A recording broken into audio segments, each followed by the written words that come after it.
Vision था, उनकी सोच थी, उनकी फिक्र थी कि पुराने शहर में भी एक ITI होना चाहिए और जो पुराने शहर के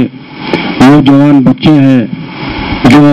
टेक्निकल फील्ड में जाना चाहते हैं, उन सारे बच्चों को भी मौका मिलना चाहिए। अल्हम्दुलिल्लाह 1972 से आज तक ITI चल रहा है और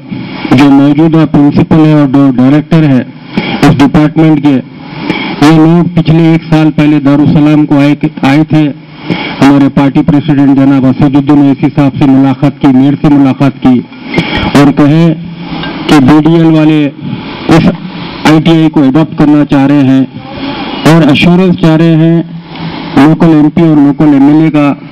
कि आप हमें आपके लेटरेट्स के ऊपर लिख के दिए, आपका सपोर्ट रहेगा तो हम बराबर इसको एडॉप्ट करेंगे। जब भी हमारे पार्टी प्रेसिडेंट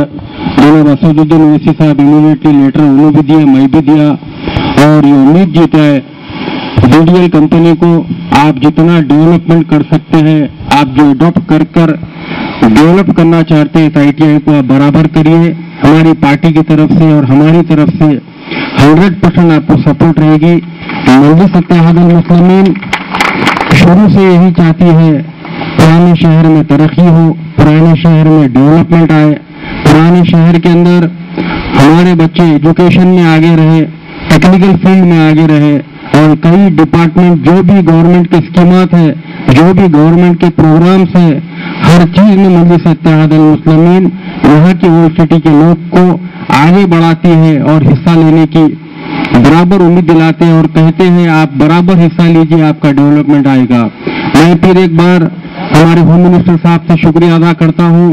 आपका जब ताउन रहेगा, आपका जब इंटरफेरेंस रहेगा इस ITI के ताल्लुक से, ये ITI और डेवलपमेंट होगा। शुक्रिया।